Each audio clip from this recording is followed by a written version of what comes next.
Did you know that thousands of nonprofit organizations have removed inclusive language from their website underneath Trump's administration? So recently I studied documents found by ProPublica Reports, which is a list of over 1,000 nonprofit organizations that have quietly, in the dead of the night, walked back their promises.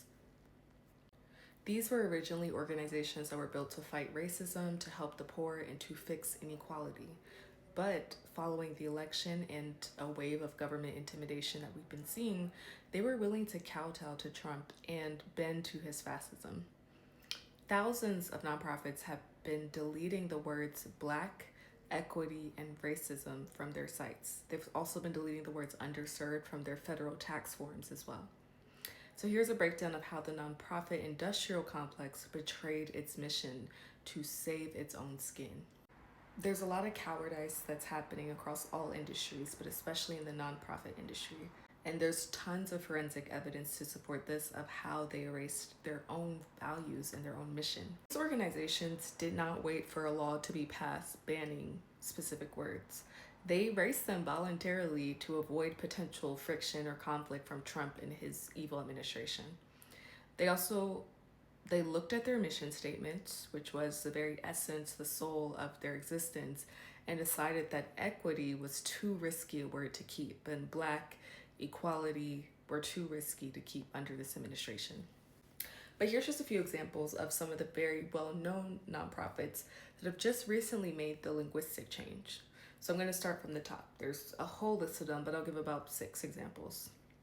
The National Association of Community Health Centers, also known as NACHC. This group exists to help people who are coming from low-income, poor backgrounds, and often very sick and in need of aid. Their old mission statement said that they were, quote, focused on medically underserved populations. This language phrasing is, them admitting that the system is failing people by saying medically underserved. However, their new mission statement on their site has been sanitized to patient-centered for all, pretending everyone is, the same and removing underserved. The website has been pretty much whitewashed, and they changed their tagline from serving the underserved to just health for all. So basically what's happening here is that they scrub the reality of poverty from their documents to ensure they don't get on the bad side of this regime who is promoting all lives matter rhetoric. And this is the erasure of specificity. Underserved identifies a problem. The system has failed specific people. That's what underserved means. And for all ignores the problem. It pretends that a homeless patient and a wealthy patient are in the same boat when they're not. By saying all, they help none of the people they were originally meant to save. The second organization is UNICEF USA, which everyone's very familiar with. So UNICEF is an organization dedicated to children. They're now afraid to say the word equity. Their old mission statement said that they wanted, quote, a more equitable world for every child. The new mission statement has been watered down to a better world for every child.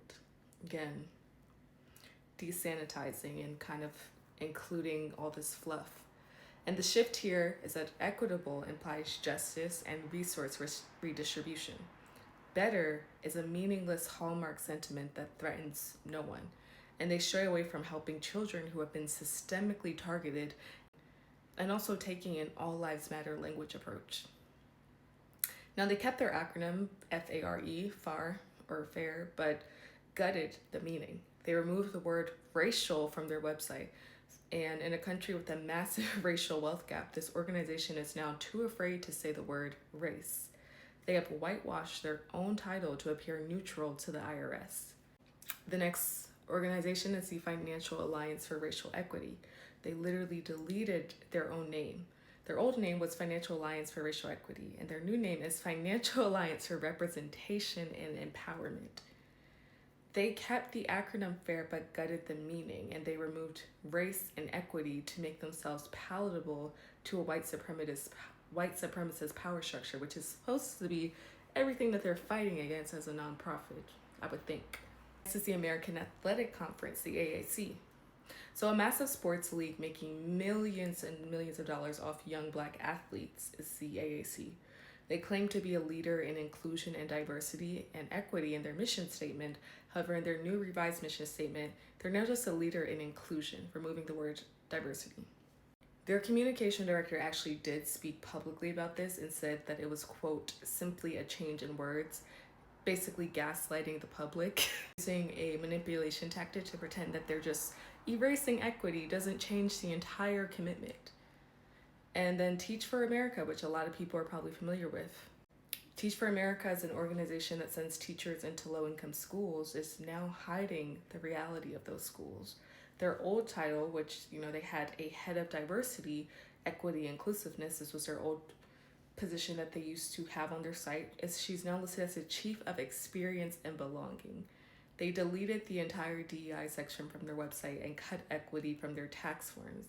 They're quite literally erasing the very vocabulary needed to describe the problems their teachers face. And it's so ironic because this is an organization that's rooted in education and language and linguistics and jargon. So they're very familiar with what they're doing. This is about teaching and education. They know what's happening and they know what the difference is between omitting certain words and omitting certain languages and using certain languages to replace it. One is the National Council on Aging, which is NCOA. They threw the elderly poor people under the bus. Their old language was they explicitly aimed to help vulnerable and disadvantaged communities. Their new language that they're doing on their website and tax forms, they deleted vulnerable and disadvantaged entirely. They also removed the equity promise page from their website. So if you don't mention the disadvantaged, you don't have to fight for them. And the denial of class is that if you can't admit that some elderly people are disadvantaged compared to others, how can you ask for funding to help them? You're erasing the very existence of poverty to avoid offending a political administration that dislikes the concept of systemic inequality. Not just doesn't dislike it, they outright deny it because they are fascists. The saddest part of this report is not just the cowardice, it's the futility as well. So some organizations completely reinvented themselves to please the new regime, and they were destroyed anyway. It didn't make a difference. The Center for Workforce Inclusion is a prime example. This group used to help low-income older workers, and fearing the Trump administration, they went further than anyone.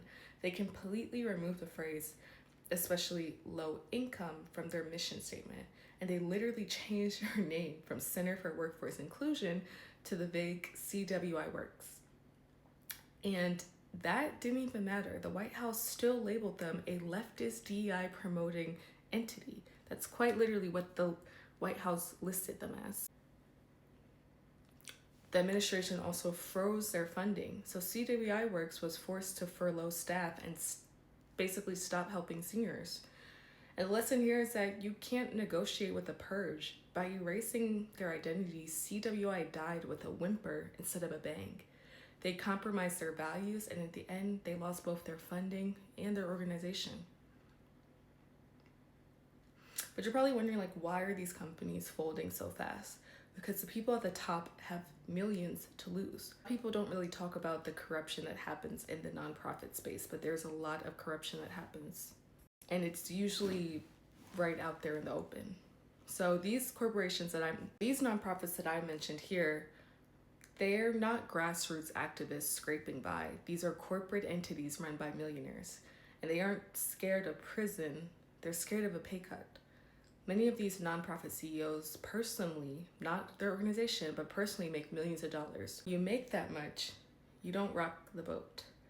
You change equity to better so the checks don't bounce. They aren't protecting the medically underserved, they're protecting their own payroll, their own personal payroll. And many of these nonprofit CEOs are part of the elite class. They have more in common with the politicians that they fear than the students that they teach, or is said to teach. Dropping the word diversity is a small price to pay for them to keep their media rights money flowing. And this is not what I like to describe this as is a nonprofit industrial complex. So these organizations are businesses first and charities second. When the political wind changed, they didn't stand tall, they just rebranded because they are a business ran by millionaires. And I'm going to break this down in sociological terms. These nonprofits are acting as collaborators. Here's there's a lot of historical parallels here as well. particularly when the Nazis occupied France. The Vichy government didn't fight back.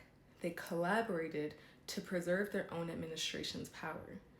They argued that they were shielding the population, but in reality, they were doing the occupiers' dirty work to keep their own positions of power. History is also repeating itself. We're seeing a lot of anticipatory obedience, right?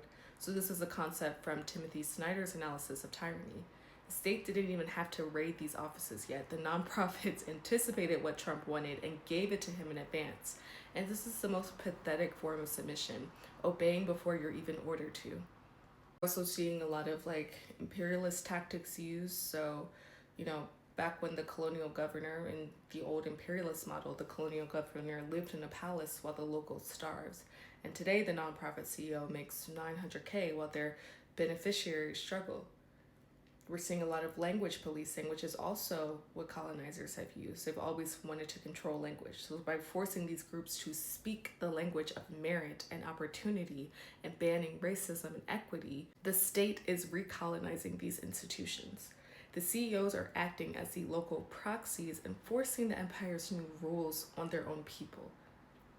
History is just repeating itself, and the useful idiots and the kapus are still in order. Look at Stalin, for example, because he has a lot of similarities with Trump, as does Pol Pot, Hitler, and so many others. But during the Great Purges, many bureaucrats frantically rewrote their own department's histories and denounced their colleagues, just trying to save themselves. They essentially thought, if I just follow the new rules, I'll be safe. And it rarely worked for them, but they still did it. Important to remember that evil functions not just through monsters, but through bureaucrats who are just doing their job. The staff at these nonprofits deleting equity from a PDF are the modern face of this. They're facilitating the erasure of civil rights, not with guns, but with the backspace key of their whatever words they're deleting or redacting. And I think that this ProPublica report in this list is a case study in how authoritarianism functions in the 21st century. It isn't about the book burning, it's about the bureaucratic terrorism. This is exactly how McCarthyism worked in the 1950s. The state didn't have to blacklist everyone personally, but the fear of being blacklisted caused Hollywood studios and universities to fire people preemptively. Now we see the government using a different tactic, AI tools, as mentioned in the ProPublica article, right, to scan for words like equity. This creates a panopticon, and the nonprofits feel they're always being watched, so they police their own selves. The administration has declared words like equity and systemic racism to be illegal or un-American in some way. And if you control the language, you control the reality. So by forcing nonprofits to use words like opportunity instead of equity, the state is forcing them to adopt a neo-Nazi frame. Equity implies the system is rigged and needs fixing. Opportunity implies the system is fine and individuals just need to try harder and pull themselves up by their bootstraps.